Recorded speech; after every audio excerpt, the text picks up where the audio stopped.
in the meeting. So welcome everyone. Thank you so much for being here. For those who are here, in the chat, I will insert a link again for those who are here to take attendance. So please take a moment to fill out this form. Just your school, your name, and then your role in the pack, in the Title I pack. We will be going over our minutes from March and April. So let me have those. Let me share my screen. Hold on. Give me one. And Jenny, you might want to even take those, given you don't have quorum, and if you do wind up getting more people to join, you can do it towards the latter part if you want. Yes. So, okay. So we are only, how many parents? We are 3 parents, right? We need to be 8 enabled to meet quorum. So one of the highlights of this meeting is also to approve the bylaws that needs to be amended and updated every 3 years. And we've been going through, we suggested it, reviewed it, and we've been talking about the bylaws, but because we haven't met the quorum, we haven't been able to make the haven't been approving it. So, but by the end of the day, if we do meet 8 quorums, we'll be able to, approve the bylaws. Okay, let me share my screen so Crystal can go through the minutes. So this is the minute from March meeting. We're gonna go through it quickly. Crystal? Oh, okay. Good evening, everyone. Go ahead. No, is it big enough? Do you want me to make it larger? You can make it a little larger, please. Like this? Yeah. Okay. Okay. Good evening, everyone. I'm Crystal Gonzalez, the recording secretary. I'm going to read the minutes, the meeting minutes for us from March 27, 2025. The time was 6:03 p.m.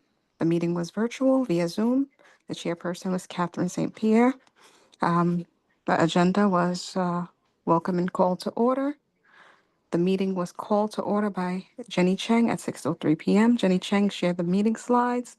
Catherine St. Pierre provided the introduction and agenda overview. Superintendent's report presented by Deputy Superintendent Umit Saran. Updates were provided on district-wide initiatives. Discussions on district-wide initiatives. Discussion included academic performances, metrics, and students' support programs. Family support coordinator updates, overview of the roles and responsibilities of DPAC members, discussion on updating the DPAC bylaws. Number 4 was next steps, ensure all DPAC members have access to the bylaws and other meeting documents.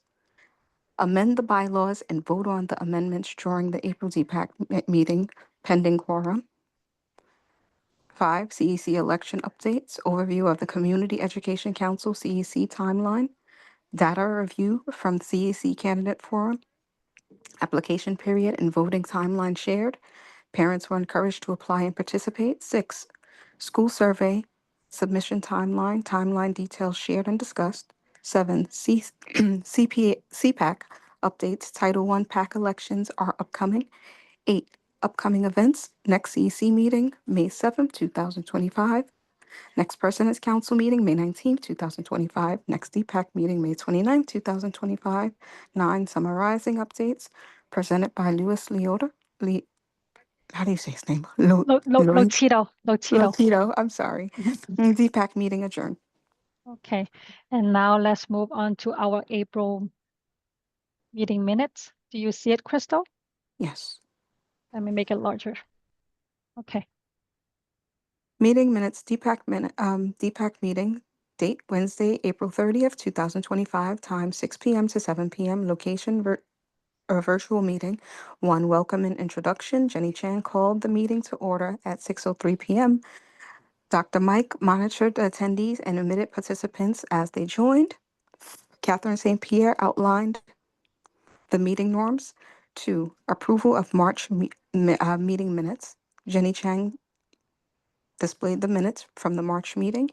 Due to lack of quorum, the approval of the minutes were tabled for the next meeting. Superintendent's report. Dr. Mike provided updates on various topics, upcoming events, virtual math workshop series, iReady workshops, Acadians workshop, enrollment timelines, summarizing results, pre-K offers, 3K offers, testing seasons, ELA math science assessments, district events, Moshi League, Cheer Expo, elementary school, All-Star Game, girls basketball league, youth leadership team, upcoming events at Adelphi University, arts funding, various art initiatives and Broadway show tickets, ELA sprint initiatives, positive outcomes for the sprint, CEP developments, timeline for comprehensive education plans, goals for the next year, focus on ELL's foundational skills, SEL implementation, math, curriculum, civics readiness, parent engagement, chronic absenteeism. For introduction of DPAC members, Catherine St. Pierre introduced the DPAC members. Catherine St. Pierre, chairperson, vacancy for alternate chairperson, Crystal Gonzalez, secretary. Review and update of DPAC bylaws. Jennie Cheng presented the DPAC bylaws for review. Proposed amendment, change quorum from 8 members to 5 members.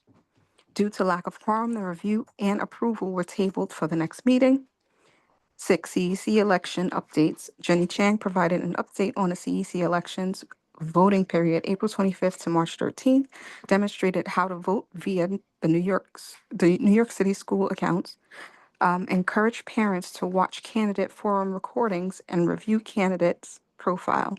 Upcoming meeting, CEC meeting, Wednesday, May 7th, 2025, in person for members, hybrid for attendees. President's Council meeting, Friday, May 19th, 2025, virtual. Next DPAC meeting, Thursday, May 29th, 2025, at 6 p.m. 8, open floor for questions and discussions. Dr. Mike emphasized the importance of voting and the upcoming voting party at PS 32 on May 12th. Jennie Chang thanked everyone for their participation and adjourned the meeting at 7:01 p.m. DPAC meeting adjourned. Thank you so much, Crystal, for going over the minutes. Let me see how many we are. We are 4 parents, still 4 people short on to meet the quorum. But I appreciate and I'm thanking everyone for being here. Let me go to our PowerPoint, and then I'm gonna give the floor to Dr. Mike. So give me 1 second.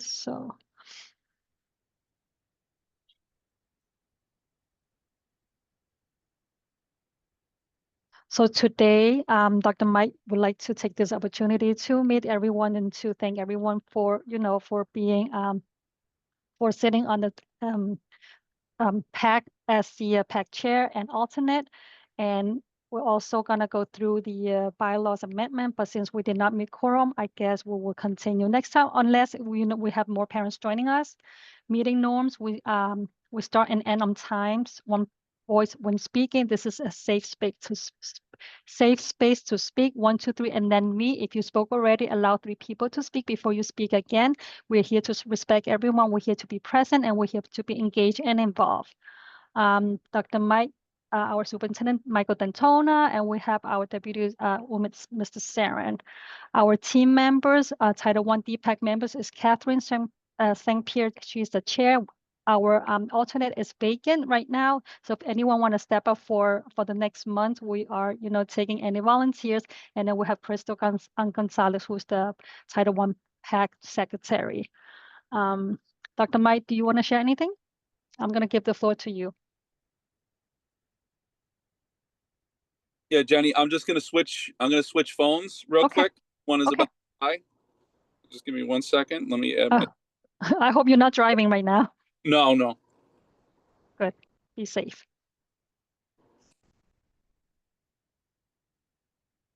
I just admitted another Michael Dantona.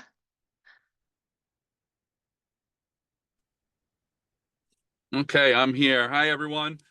So sorry that I'm actually taking this over the phone. Unfortunately, there's 3 separate events all happening at the same time. So we just had a district-wide debate competition that I just went to at JHS 185. And now there's a Korean Parent Association event that I'm at now. So I do apologize that I'm in multiple spaces at once. But I do thank you for being here and your willingness to engage in this work. I know that your time is so very valuable and pulls you in lots of different directions. So giving your time here is really truly valued, and I appreciate it. So I'm just going to run through a couple of things that I just want to make sure that we're all up to speed on. Just a couple of updates and reminders. I do want to talk briefly about the math curriculum selection. I did mention it a little bit during our the last time that we met, but I do want to emphasize it again. And then just quickly throwing out the 2 priorities this time that I would love to get your feedback on, that I did gather some feedback from other groups in regards to parent engagement and a safer college grant, a safer college goal that I would like to add into the DCEP, and would love to gather your feedback on that as well. So a couple of things. This just so that you know, we had our last virtual math workshop was yesterday. All of our workshops are available online. I encourage you guys to take a look at those because they do offer a great deal of information. We have an iReady session coming up and an Acadian session that's going to be coming up for children in K to 2. I do encourage that families participate in that Acadians workshop series so you can learn a little bit more about the expectations for our little ones, and the iReady as well for any families that don't know how to use the platform or not sure what it means for them. I encourage you to be there at that as well, as we will have iReady themselves there to help families navigate. The next couple of slides are just some just quick shout outs. District 25, we did have our Civic Share Fair. This was really a really nice event at 164. We had families and children from across the district there talking about their soapbox speeches and their take action projects. Thank Melinda from our team and all of the participants. It was really nice to be able to see our kids share their voice. We had 3 children that managed to make it to the main stage in New York City for their soapbox speeches. So this is work that we want to continue to promote, where kids are able to do some research, convey information like an expert, and really call for change. So really looking to grow that moving forward, and really proud of the work that's been happening so far. AAPI month is during the month of May. We had a number of our schools do a variety of things, from special assemblies and projects. We had one school that was actually in the newspaper recently for the work that they've done around Asian and Pacific Islander connections and identity work in their building. So lots of things happening inside of our schools, which I did mention last time when we talked about the arts funding that was used to really promote our Asian culture, among others, during this month. The next slide is around Jewish Heritage Month. Just want to call out one thing. We did have 2 of our schools participate in the Names Not Numbers project. This is really an amazing, amazing set of activities and lessons that children from Bell Academy and 379 have engaged in collaboratively. Our kids learn the art of film and interviewing, and they get to interview and film a documentary with survivors of the Holocaust. So they learn firsthand accounts of this time period in history, and are able to capture that through their interview questions. It's really amazing work, and appropriate during Jewish American Heritage Month. So all of our enrollment timelines have come and gone. We do encourage any of our families with questions that they may have can certainly ask us, and we will be able to direct you appropriately, including to the Office of Enrollment that's held that's right within our Linden Place office. We are coming to a close of our diagnostic assessment window. Hoping the next time we speak, I will be able to share with you the current performance of our kids. Certainly allow for any questions that you may have in terms of those results. But we have a good 10,000 plus students that have taken each of the assessments. We have several thousand more to go, but we're almost there. Youth leadership team, this is just a shout out. We're all going tomorrow to an event at Adelphi University. This is really exciting. I thank Melinda, Wing, and Diana from our team. The kids are going to have a really, really great experience tomorrow. So we have over 100 children from all of our middle schools. So our student council representatives are going to be participating. They're going to be really digging into, you know, responsible decision-making, respectfulness, kindness, on top of all of the things that they're going to learn from former professional athletes. The dance group at Delphi is going to be speaking with kids. So really looking forward to this tomorrow, and just wanted to share an update on that. Lewis. And this brings me just to the curriculum. So this was a session that was done yesterday by Beth from our team. She's our math instructional lead. And I just want to make sure that everyone is aware that we've identified the Amplified Mathematics curriculum. The goal of this work is to really engage in all of the things that are in that right-hand side of the column, where we're organizing our kids so they're making sense of math, that the tasks that we provide promote that level of rigor for all children to engage in, create space for kids to engage in talk, that idea of asset versus deficit type of thinking, and that all of our schools, especially in our middle school going into next year, that's where we are primarily lifting this work, are really digging into the same type of curriculum materials, rather than currently where all of our schools have had their own kind of approach, which doesn't allow for things like that are happening now in our reading curriculum, where we're able to share ideas, where we're able to communicate about common things. So this curriculum is going to allow us to do that.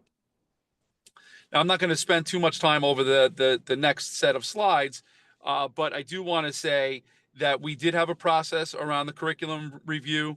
We created a district math team. We had members of our community that were part of it, including parents, that really had a chance to really look at the resources. We had the vendors come in and share the products that they had. And then we brought all of that work to the district principals, for them to determine which program was made the most sense. And they landed on Amplify with the feedback that was provided from our community members. So next year, leading into next year, and Lewis, you can advance the next couple of slides. So moving into next year, we're going to be able to really engage in a lot of professional learning that's actually starting now. The goal is that our teachers that are particularly going to be implementing this work are going to receive training not only from the district team, but also the vendor Amplify themselves and their instructional leaders from their program will be providing coaching. They'll be providing training so that our teachers are good and ready to go for using this program moving into next year. The good news is that the mathematics is the mathematics. It's really, that part of it's not going to change, but the approach is going to be different because the program calls for it. Really allowing our kids to do a lot of thinking inside of math and becoming problem solvers. It's one of the most crucial things in terms of our work, is that our kids not just see a problem and be able to use an algorithm. Programs are not just about that. It's about being able to look at a problem that is unfamiliar and figure out how to solve it. So that's a lot of what our work is going to be. In addition to those algorithms, those don't go away. That's still part of it. But it's about making sure that our kids know how to become problem solvers. And that's why we made the shift that we've made. Hey, Lewis. This is a really good video about the Amplify program. I'm not going to share it with you now, but it is available for you to take a look at moving forward. It gives you a little bit of an idea of what the program offers. It is a problem-based learning type of an experience where there is access to digital tools and paper-based. This is not just around using digital resources. Kids will have access to both. The digital resources are more heavy in the middle school than it is in the elementary. But it is accessible to kids so that they learn how to use digital manipulatives as well. Yeah, Lewis. So, series of math resources, from interactive lessons, practice problems, differentiated supports for teachers, formative assessments, which to me is one of the most important parts of this program, is that in between lessons, there are tasks that allow teachers to know whether or not a child has truly grasped it. So I do appreciate that part of this program, so that it can then guide decision making for children that might be having some difficulty. The mathematics is grade level, which is really super important, especially for our struggling learners. It allows them to have access to grade level content so that they are not falling behind. Even if they are even if they are struggling in mathematics, it gives them access points into the content that is needed for them to learn for the grade level, while also receiving supports from their teachers in some of the areas that they still are struggling with. Go ahead, Lewis.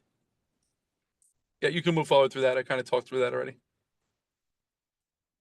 And this is a really important part too, because families often ask for, well, how can I help my child at home? The program does offer a resource hub for families, so that anything that you might need in order to help your child at home, they do have accessible resources for that, including things that would come from your teachers, certainly, but they have a resource hub here as well to offer for our caregivers.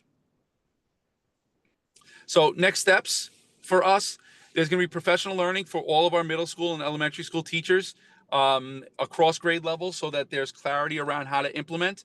Now, the reason why I say cross grade levels, because we do have some schools that departmentalize in elementary that have opted to pilot this program in their school so that they're ready for future years. Not all schools are departmentalized in elementary, so it is going to be the schools that are departmental that do participate at the elementary level.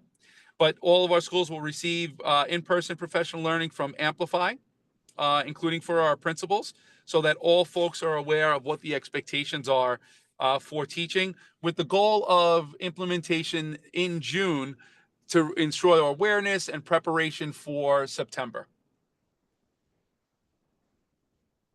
And we will also be offering training over the summer to make sure that our families, that our teachers are good and prepped, have opportunities to plan, learn through the program a bit more, so that they're prepared for September. And then in here, there are just a series of resources for you as parent leaders to see what those shifts are, to see the feedback that we receive, to review the plan that we have as a district. All of those things are accessible to you and available there for your review and any additional comment.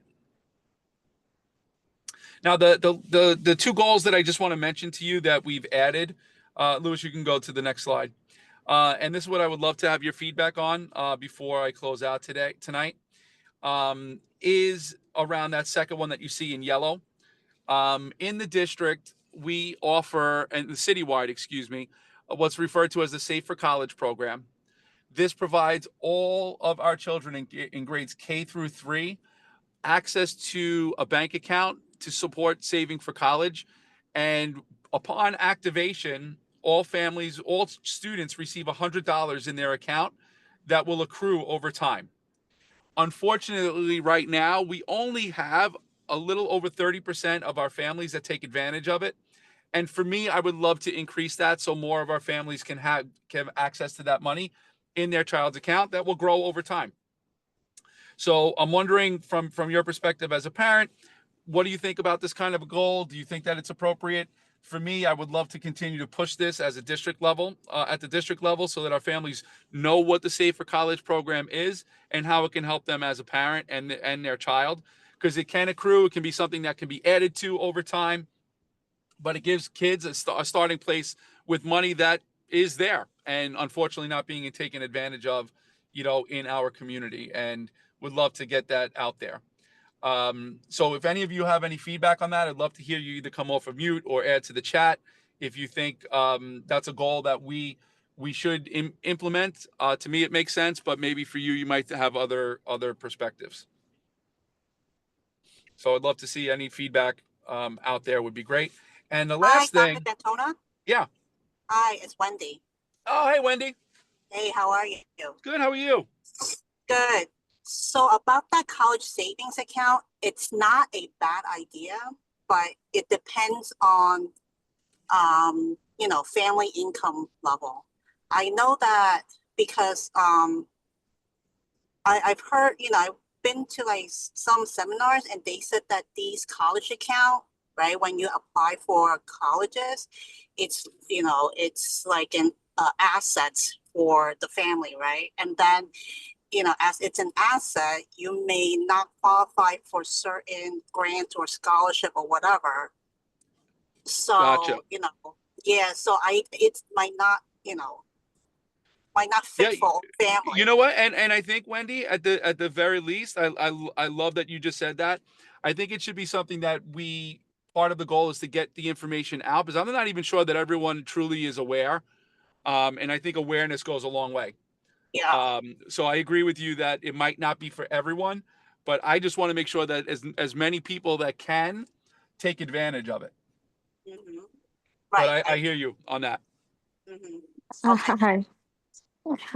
Hi, Crystal Gonzalez. Hi, Crystal. I was going to ask, how are the schools informed about this? Because not a lot of families are aware of this. You just said that, and possibly is like, could we like have workshops on this at the schools to let the families know about it? Yeah, 100%. And you know, the Safer College group would love to have opportunities to connect. All of our parent coordinators are aware of this program. So maybe it's just about making sure that the information is more widely communicated than perhaps is available. So yes, it is something that is 100% possible, which is why I put in the goal through informational events, parent chats, just to increase awareness. And then listen, and then it's a parent's choice. I will never tell a parent what they should do or shouldn't do. But I also want to make sure that they are aware. Yep. You know. Dr. So yes, Daytona, the answer to that is yes. Okay, thank you. Sure. sorry. Hi, Dr. Daytona. This is Leah. I have Hi. Leah Geronimo. I have a question. Sure. Do these accounts function as a savings account for college, or are they more on the lines of like an educational IRA? Is it the same idea? Do you know? So I don't want to misspeak on this. So let me get back to you on exactly what the differentiator is there.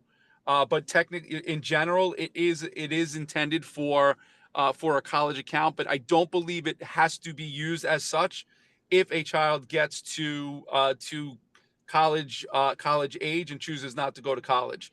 So I don't believe that it is one of the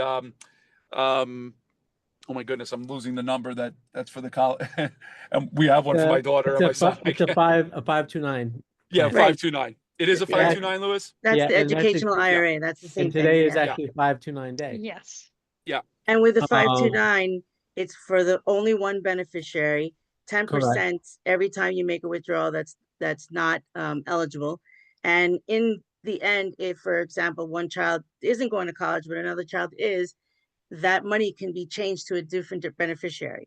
You know, so there's a lot of rules that 529s do, but this sounds like it's a savings account where a child may not be able to touch it except for college, but it's not really giving a title. So that's why I asked if it was the same. Yeah, no, I think it's a 529. Yeah, it's 529. yeah, it's a great question. And I think, you know, those are the types of things that I would love our parents to be able to connect with and be aware of.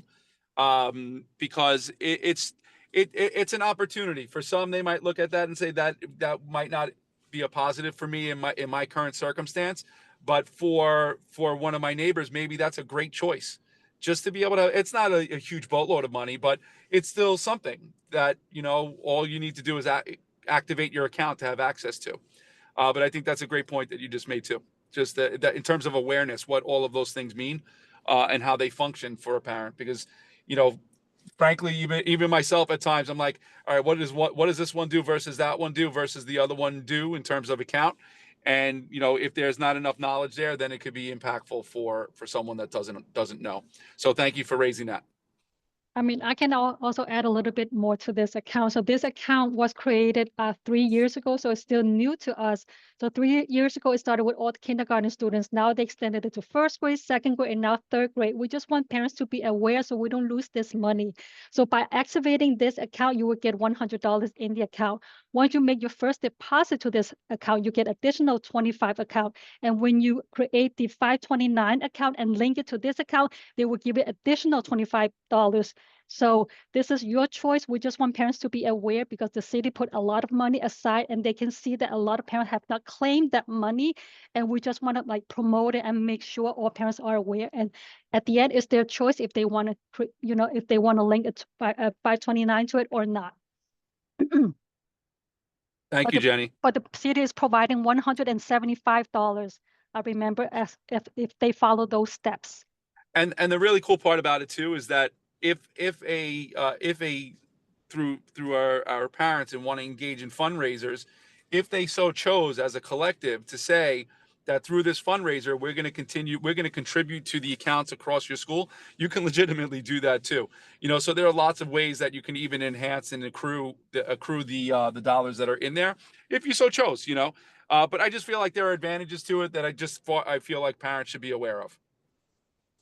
Hi, sorry, this is Claudia Louise. Sorry, there's all this noise in the background because about the debate. You said that this is only open for students in K through 3. Is it Yes. possible for the program to be open to all grades for everybody to take advantage of this? They are trying to do that because this program started 3 years ago. So they started out rolling out for all kindergarten students. And then the next following year, they extended it to 1st grade and the next 2nd and now 3rd grade. So we have K1, 2, and 3. And they keep extending this program to eventually everyone's going to be, Yeah, having access to but this account. I think she's asking more about her child, and the answer is no. What grade is your child in right now? So I have a I can't hear you. grader who doesn't have the account. Sorry. Sorry, can you repeat? I think you put yourself on mute accidentally, Gladys. Hi, sorry, can you guys hear me? Yeah. Yes. Okay, sorry. So I have a 5th grader who doesn't have this account, but I have a kindergartner who does. So, like one has it and one doesn't. So it's like not really fair in a sense. I know. Yeah. Yeah, they Yeah, have to roll this program out slowly over time.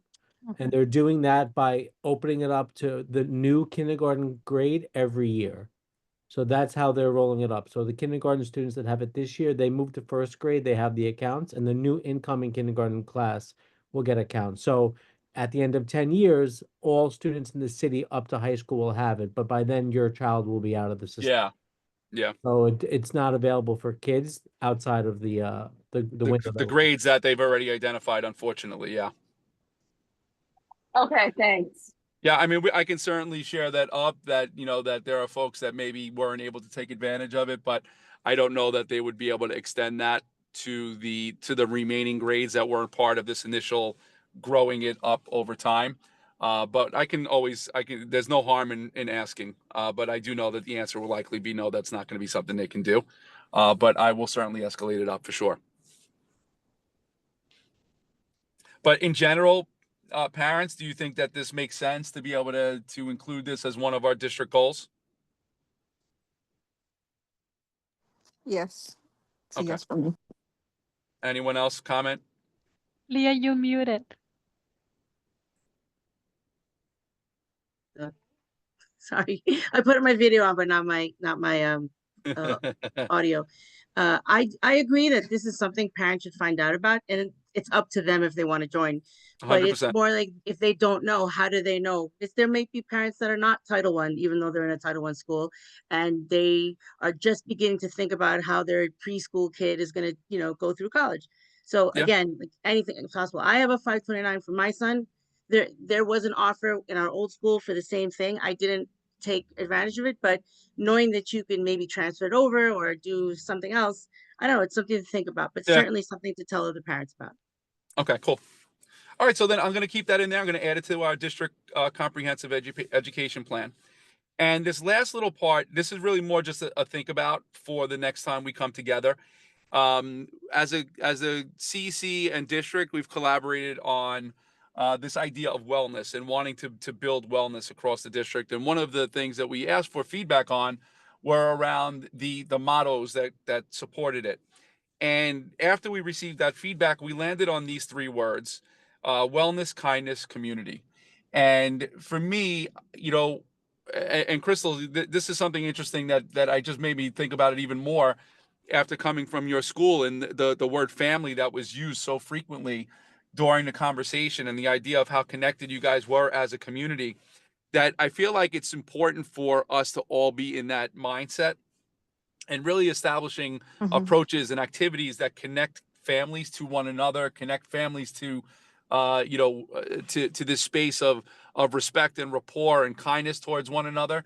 And I would really love, and it doesn't have to happen right in this moment, but would love for you guys to kind of reflect and share with me and say, Mike, you know what, this would be a really good entry point into growing our community across our schools.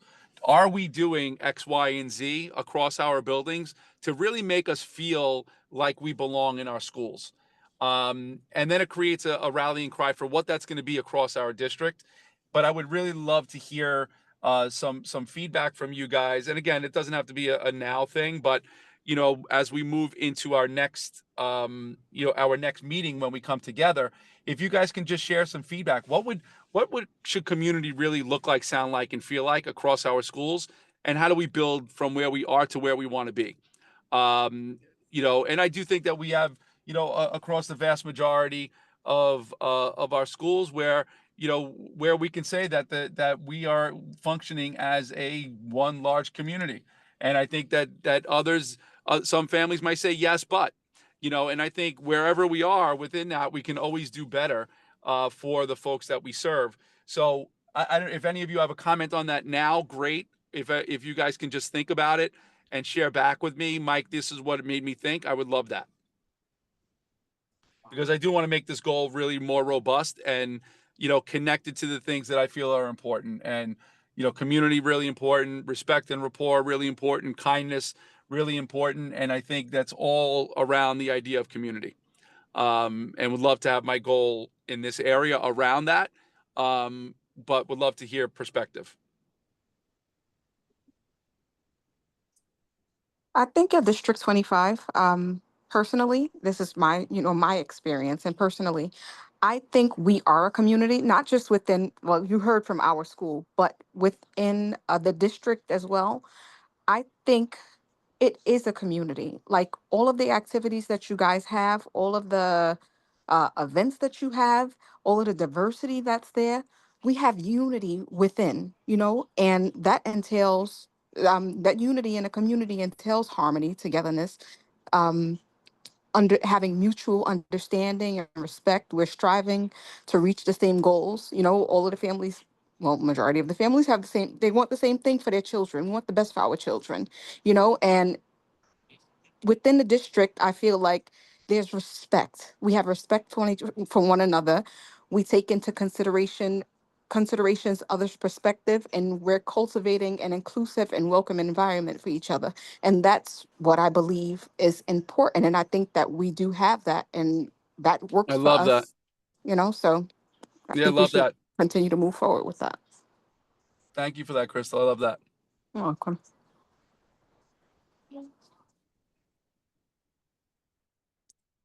So if I could ask you guys just to reflect on what would even be kind of the even better if in that space, I'd love to hear it, because I do want to continue to build on that. I want to make sure my, as part of my own kind of mindset and values that I include in there, and that others share. So what all of those things that we can do to make everyone in our community feel like that, I think is really important. And would love to get your perspective during the next meeting around how we could make that adjustment.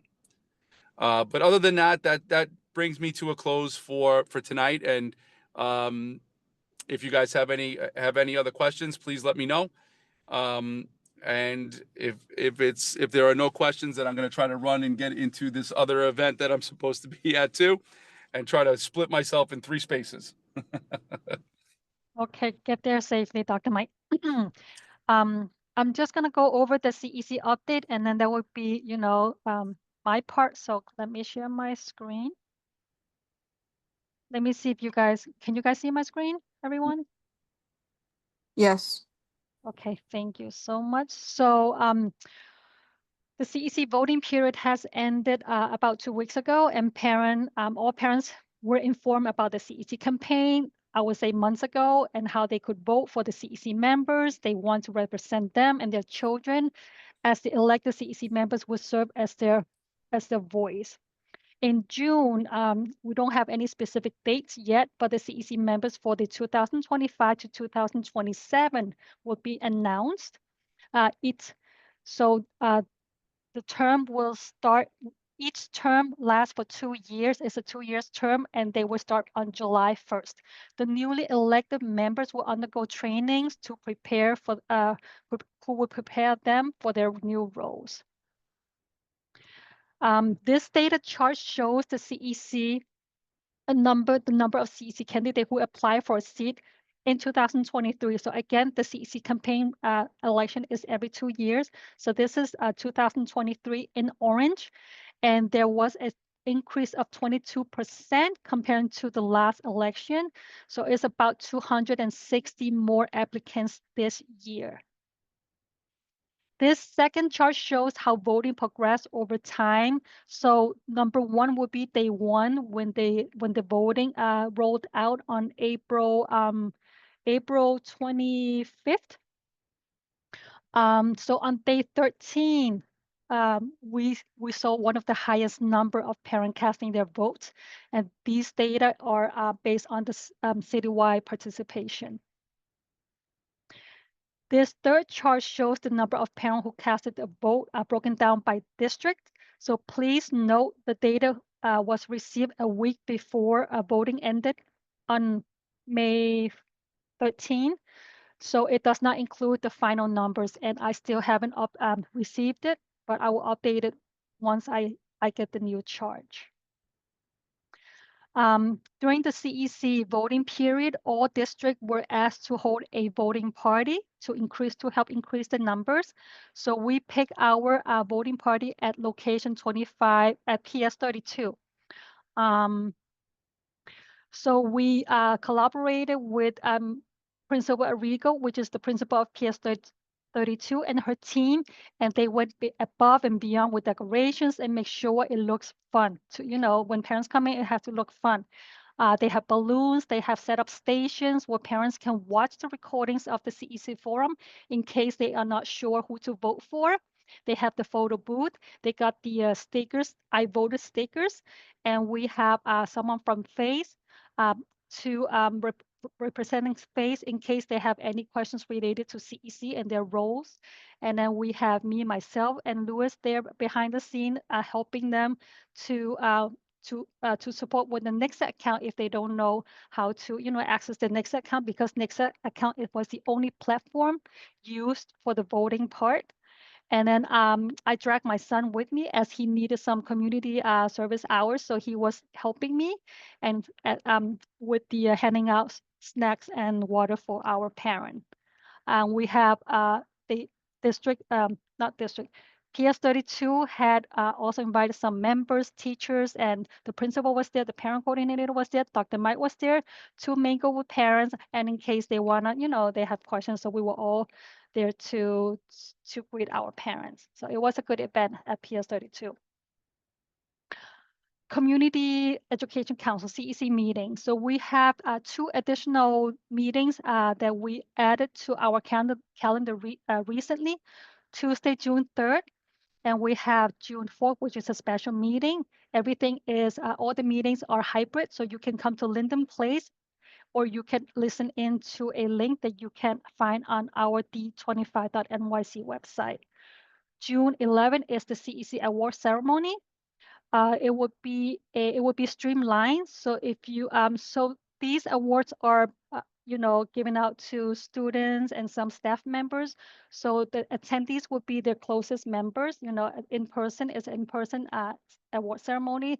So those who are coming to this would be those receiving the award and their closest family members. But if you would like to watch, there's a link on our D25 website as well. So it will be live streamed so you can watch them live. And the last meeting will be June. No, that's the new term. Wednesday, July 9th will be the new CEC member and their new, their first meeting. President's Council meeting, the last meeting for this school year is June 16. That's also our President's Council elections. So on this meeting, we'll be inviting our current PAPT executive boards and the newly elected PAPT executive boards to join this meeting, as they will be running for the President's Council election.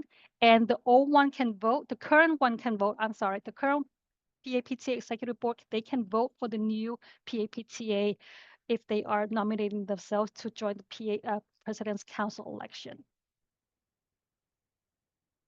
Next DPAC meeting will be held on Wednesday, June 25th. That's also our last June meeting. I hope we will meet quorum on that meeting so we can approve the bylaws.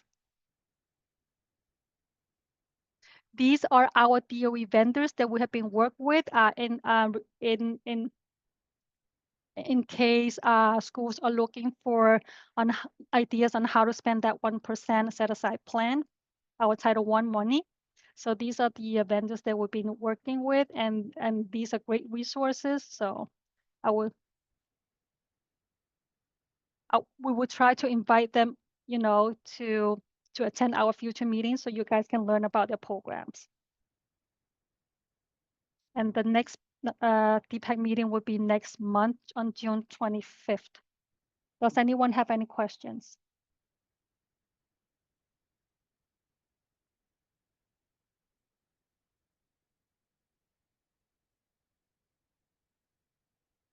All right. If there's no questions, I'm thanking everyone for being here. I know it's tough to, to spend your own time on meetings at such a late time. So I'm thanking everyone for being here. I appreciate everyone for joining us. And it is now 6:52. We're gonna end a little bit early. So I officially close this meeting. And thank you all, and I'll see you next month on June 25th. Thank you. Have a good evening, everyone. Thank you, Crystal. You're welcome. Wendy, Gladys, do you guys have any questions? Nope, no question. All right, and good night. I hope I'll see you guys again on our next meeting.